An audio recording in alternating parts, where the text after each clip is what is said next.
Hi, mead makers, Mead maniacs, mead lovers. and mead passionates. Today special mead makers because we're gonna make Polish Trójniak, traditional.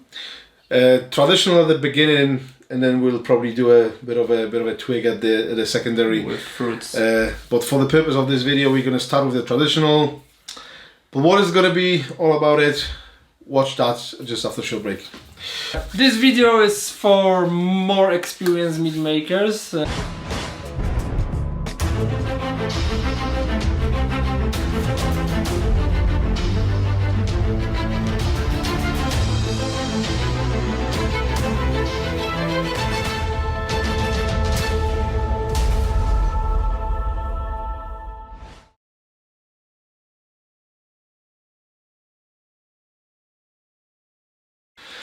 We begin from the yeast. Today we're gonna use AC 1118,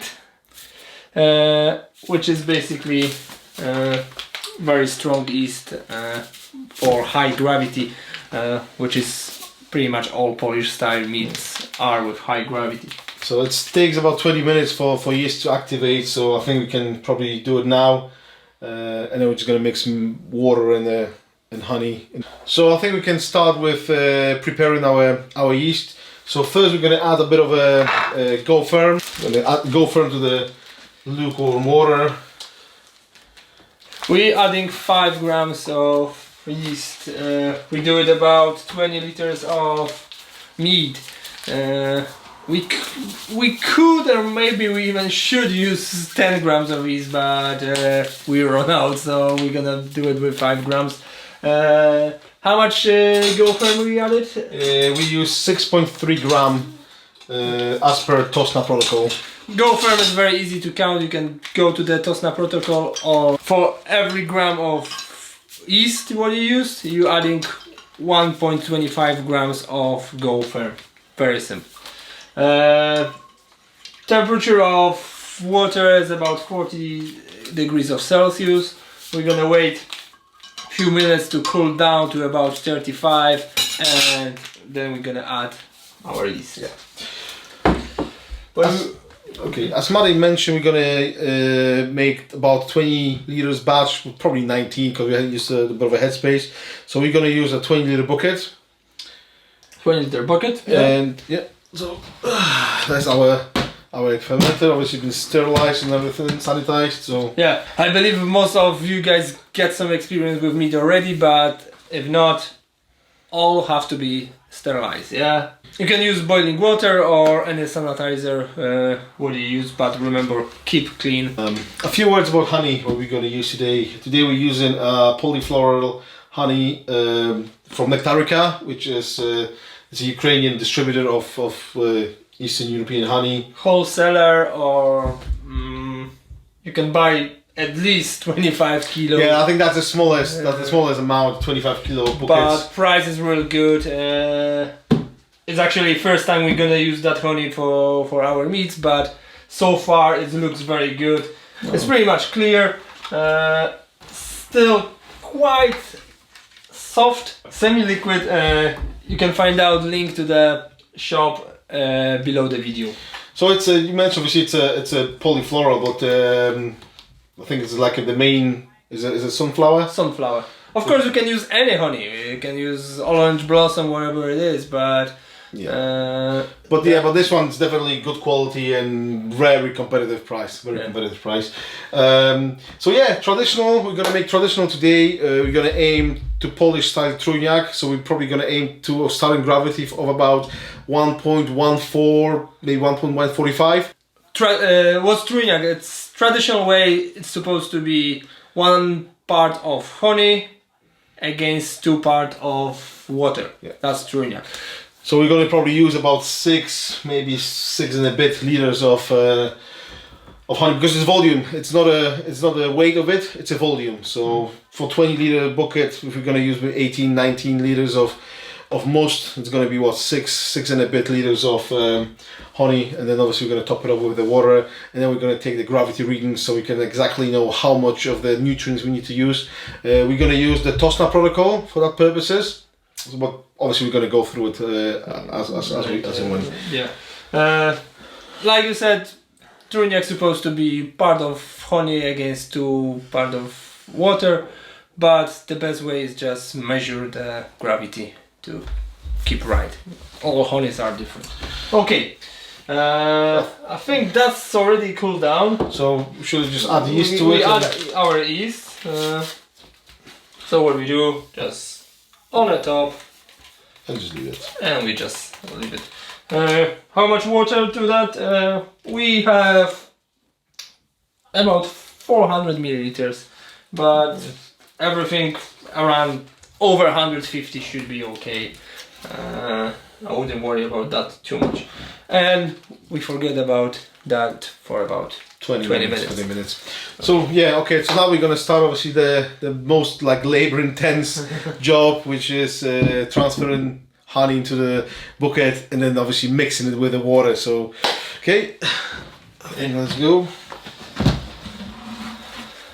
Fermenter been sanitized before, of course. I will keep reminding you that because it's part of success, the main part of success. Okay, Right. hopefully we can. Hopefully we can just pour it. So yeah, if not we'll just cut it. Okay, first part of honey is in. Okay, and we're gonna add some water now. Yeah, it's probably about that deep. So it's roughly obviously it's probably slightly more, but I think we mix it. We'll check the gravity to be sure. So spring water, still water, tap water, boiling, cool down. Mostly supposed to be soft water. You don't want a hard water. And not like highly mineralized water. Mineral water is no good as well. So we empty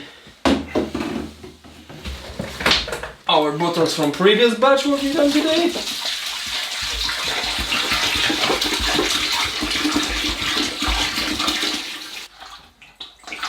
And now we have to mix all together. We're gonna use our small trick, which is mixer. You can use blender as well. And when you do it you do it two things in one. You add oxygen to your must, and you also mix well. Okay. There we go.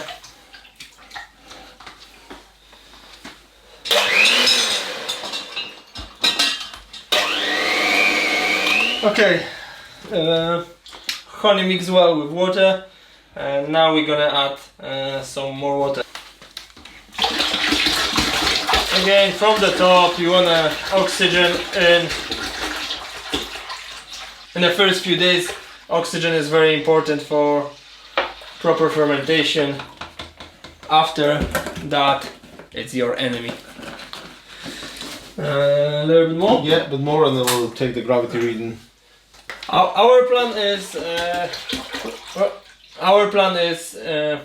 that's gonna be traditional, and after primary fermentation we're gonna add some raspberries. Yeah. Yeah, I think we discussed that. You know what we're going to add, and I think we're just going to add fresh, well, probably frozen raspberries for the secondary. So we're going to transfer it to the different bucket. There's probably going to be a bit of a sediment on the bottom, which is going to make room for the few bags of fruit. Yeah. But we're going to show you all, as we doing it. Of course, you can add any juice, any fruits. You can add them now, but we decide do it on secondary fermentation. That should give you more flavors from the fruits when you add them in a secondary. So yeah, we just blend all water with honey. Chris takes some samples so we can check the gravity and pH as well, but that's in a second.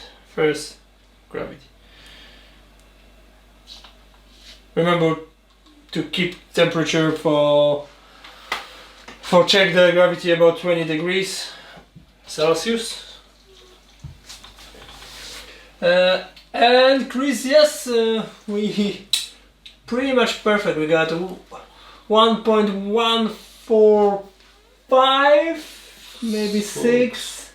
So pretty much great. We're gonna also add that nearly 400 milliliters of water with yeast. So that should drop down. And we're gonna check pH. I will need some container or some cup. We'll take another sample. Okay, should be okay. And going down. 3.8, so pretty much 3.85, but yeah, I think it's okay. So yeah. So yeah, we're nearly done here. The last thing is we just add our yeast starter and put a lid on and well, no, one more thing obviously, we need to calculate... Zacznie, dobra. Ja się ten też troszkę sypnę. Było tak naprawdę, jest 4, nie? No, dobra. Ale ci nagrywa? Kurwa, nagrywa? No, nagrywa. Okay, dobra. Okay. So we're nearly done here. Obviously we need to add our yeast starter. But one more thing, obviously we now have our gravity reading, we need to calculate the nutrition addition. So we're going to use the TOSNA protocol. Okay. So I'll calculate it and obviously you can just make a note. Link to the website where you can check how much exactly nutrition you need. It's gonna, again, is below the video. That's how I keep my records for the meats. You can do it all different ways. You can put some stickers, but I find out that's most easier for me when I just put the number of batch, date when we're done, and all details, all things what we do with the batch. So we got May 24. We use multiflora honey. Yeast EC1118. EC1118 as a yeast. Yeah. Now with the yeast nutrients, we use Fermate K, and using TOSNA protocol, you need to add basically you need to add like 4 times. What do you do with nutrition? First time you're adding in 24 hours, then you're adding in 48 hours, 72. And finally you do it around a week or when a third of the sugar breaks. So basically that calculator, which you're going to put a link to it, it will calculate everything for you, which is great. So we need exactly 3.1 gram in each dose, and a third of the sugar break it will be at 1.095. So tell me, I'm gonna write that so yeah, we can add later. So 4 times 3.1 grams. 3.1 grams. What nutrition we use? We use Fermate K. Yeah. You can also use Fermate O, and we also gonna add a little bit DAP. I don't know how you said it. DAP. We call DAP. So that's the best nutrition what our yeast needs. It's lots of sugar there, so you need to help your yeast. Okay, could you remind me how much gravity was? 1.1145. Okay, and pH was 3.8. Okay. Okay, so we got 4 times 3.1 gram. Okay. Yeah. So I think that's pretty much it. So shall we just add the yeast now and? I think 20 minutes gone, so we can add the yeast here. Where's our... Okay. Yeah. Tak? Yeah, go for it.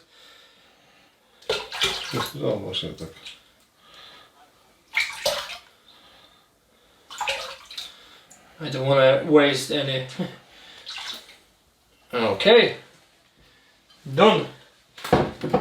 Just have to put lid. And we come back to that tomorrow about same time, and then day after and about week time. But you're gonna see everything For us, that video is gonna take about a year. For you guys, it's Probably maybe 30 minutes or whatever, you know. Okay. Right, okay. So we have 3.1 gram of ferment K and about we decide to give 3 grams of DAP to our okay.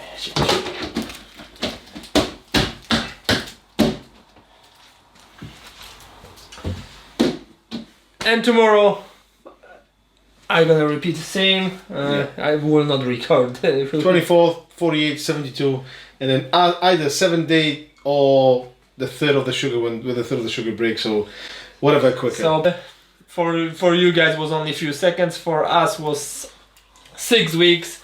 6 weeks, and we come back to our meat.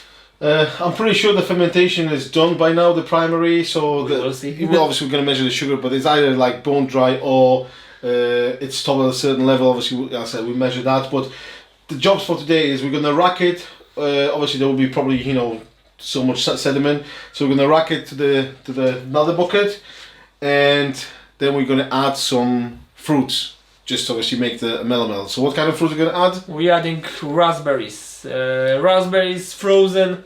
Because frozen they always get more juice, so even if you buy fresh, because they maybe is season for them and they on a better price, we still recommend put them to the freezer and then defrost and use it again.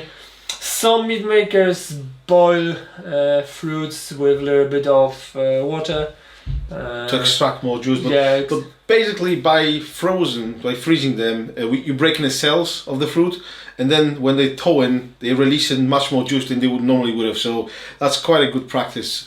You can either add them straight directly to the mead, or you can put them in a mesh bag, which that's what we're going to do. Basically, it's quicker and easier to strain them later on after a few weeks of secondary fermentation, and it's less messy. That's the main reason. So, or you can just use the juice if you got press. Yeah, press or steam juicer. There's obviously quite a few different, you know, methods, you know, of extracting juice. But anyway, okay, let's talking more working.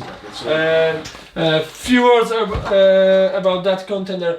Means sanitize before with boiling water, and inside we got what do you call that? Tubes. Just obviously to extract it. To extract. So we leave that for now, and we're gonna take just sample of our mead. That sample basically is going to be wasted. We're just going to measure it and probably taste it, and that's it. Okay. Always keep your records with date, what kind of honey you used, what kind of yeast. We begin, if you don't remember, we begin that mead from starting gravity 1.145, and we have now it's 1.042. I just grab a pen. What we have? 1.042. 1.042. Yeah, so it's either still going to work a little bit, but obviously the sugar content was quite high, so it might the yeast maybe they already reached their tolerance. But we'll see. You know, we'll see. Obviously, we're going to monitor it. Okay. So we're going to rack it now. I empty that bucket. I'll prepare the stool.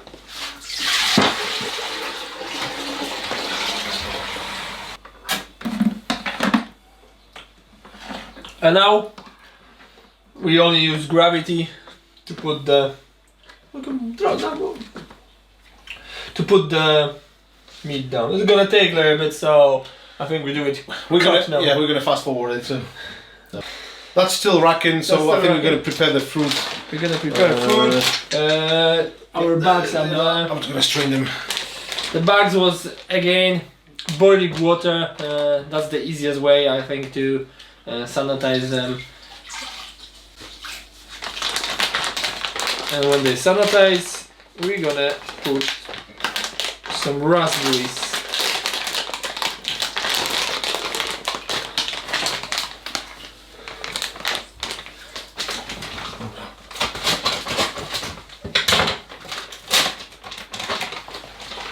So you can just use obviously like a mesh bag or muslin bag or cotton, whatever, as long as obviously as allows the free flow of the juices. Okay, that's one bag.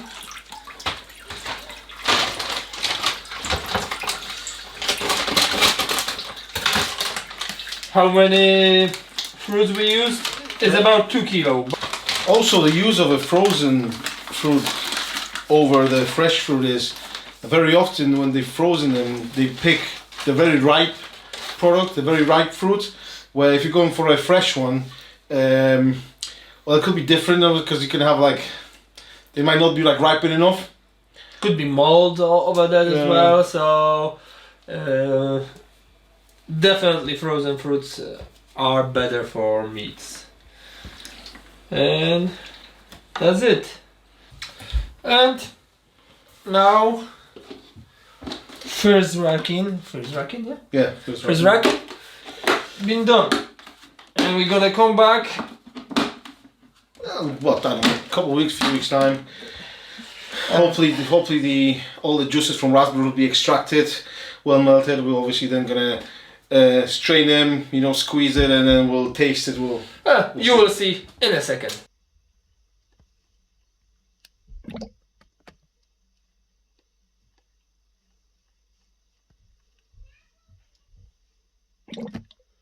Few seconds for you.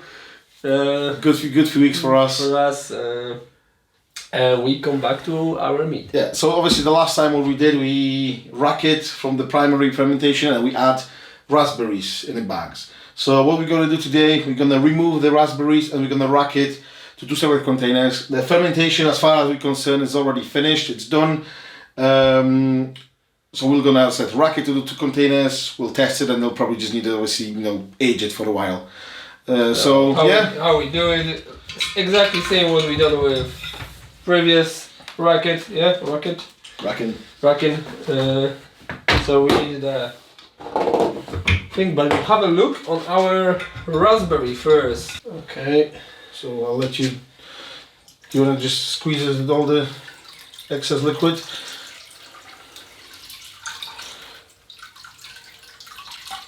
So basically after that time the raspberries gave away all the flavour, all the colour, all the aroma, and you will see it in a second when you're going to rack it into the glass container. You'll see the colour of it.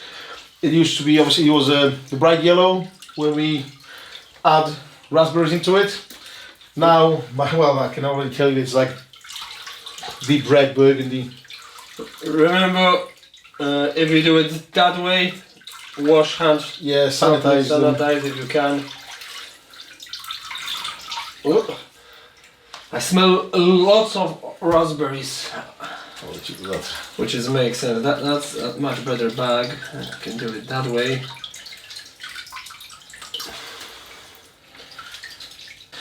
So that's the messy part done. That's I'll move here.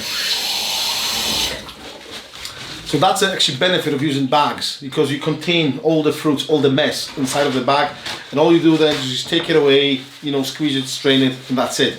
Of course, you can add fruits just like that, but that means you're going to have a loads of sediment at the bottom, and also you will lose a lot of good product, a lot of good meat. So this is definitely a benefit of using, you know, the bags like that, the muslin bag. Okay. Yeah, exactly. So we changed container been sanitized before, so it's clean. Same with how we call it? Tube. Yeah. Exactly same what you saw a few minutes ago. Now the meat should be more clear. I'll hold it because it's sort of a. There we go.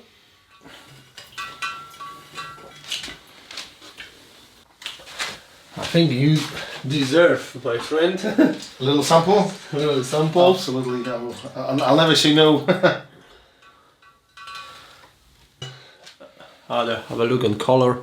It's still quite cloudy, but just give it time. Yeah, well, just don't forget that you actually squeeze all that, you know, mess from the bags. So I'm pretty sure that was much cleaner before. So that's why we're going to rack it in another container, and it, you know, within a few days, few weeks, you will see that all all junk will actually go to the bottom, and you should be left with pretty clear. All done. 2 containers, about 10 liters each. Probably 9, maybe 9.5 to be honest. And what? Like we said, we're not adding any more fruits. We're leaving that for now. God knows. To be honest. Whenever you need to create some space, you need to bottle it. Then or when you start see it's some more sedimentation on bottom, but shouldn't, because if you look what's left on the bucket, that's what left. A little bit yeast, probably some fruit. maybe some fruit, Yeah. but not much. Maybe half liter of that, and Yeah. Pretty much ready to drink now, but as I said, it will benefit from a little aging. So, yeah. yes, See you shortly. sure. Final stage of that mead, of making that mead, which is bottling. Bottling. So it's been obviously fermented, been maturing in this container, and now it's time to transfer it to its final destination. We prepared bottle before, of course we sanitize them before. How we do it? Russian. Yeah, we just put that pipe, yeah, Yeah. Hose. yeah, whatever. Tube. I think that's the word. Tube. Just suck it up. Obviously, you can get the one with the siphon where you just like squeeze it, and obviously that helps. But that's the old-fashioned way.